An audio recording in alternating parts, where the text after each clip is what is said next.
Welcome back to Newsnight. Universities are also standing with ABS-CBN. The Ateneo De Manila University said the decision of the NTC deprives the Filipino people of a vital source of information and public service. We now go above and beyond the headlines with the Ateneo University President, Father Jett Villarin. Good evening, Father. Thank you for joining us. Good evening, Pia. Good evening. Yes, Father, let's begin with this. Why does the Ateneo say this is shades of martial law? Well, it is. One of the first things that happened when martial law was declared in 1972 was the closure of ABS-CBN. I think we are reminded of that instance. So that's how uh, we think that this is happening because of, I guess, it's more than just a legal question that we feel that is happening right now. By the way, I just wanted to say that I'm grateful to to our communications department people, because they were the ones who were really in the forefront. They were the ones who drafted the statement for the university. And communications, as you know, is a critical line these days. That's right, Father. Well, people in the Duterte administration would argue that if you say that it is martial, that this reeks of shades of martial law, that this is an exaggeration. As a matter of fact, some of them are saying that the NTC cease and desist order against ABS-CBN is a triumph of the rule of law. What do you say to that? Well, that's something that.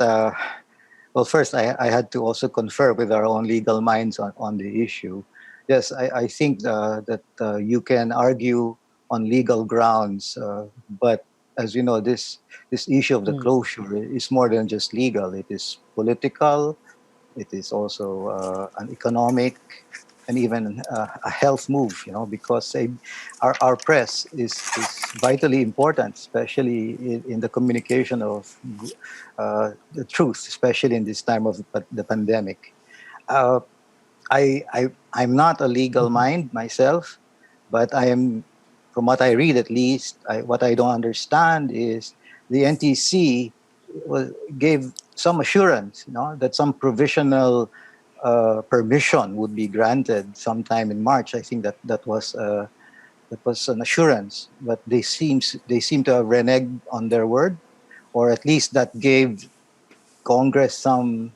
Well, it made Congress lax, and I would also lay this feat. I think also on Congress, because they could have acted on this issue, but they Fa- delayed. Fa- Father Jett, of course, the Ateneo is not the only university that has spoken up. Professor, for example, in another university, if I'm not mistaken, it's UST, and the producers can correct me if I'm wrong. They were saying that this is like a Pearl Harbor attack on ABS-CBN.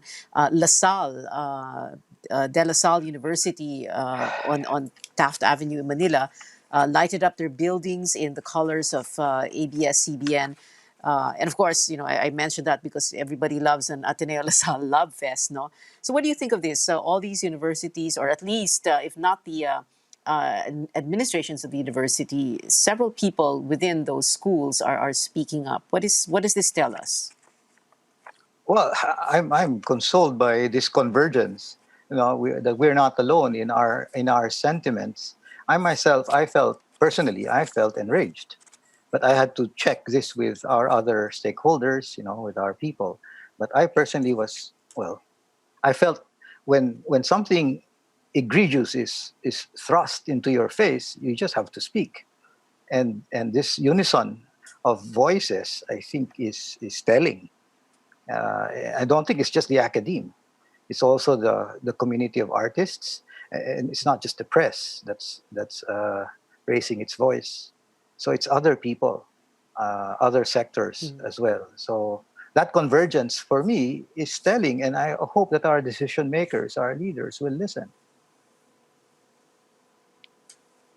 Final words from you, Father Jett. How does the Ateneo see the country moving forward after what happened?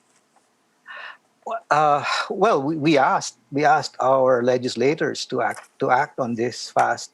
It does not bode well. I mean, we're trying to tell the world also that we are a good country, that that we can recover from this, and yet this happens. So it's something that we need to repair as soon as possible. I'm not thinking long term here. I'm just thinking in the short term. I hope that Congress will finally get its act together on this. Why the delay?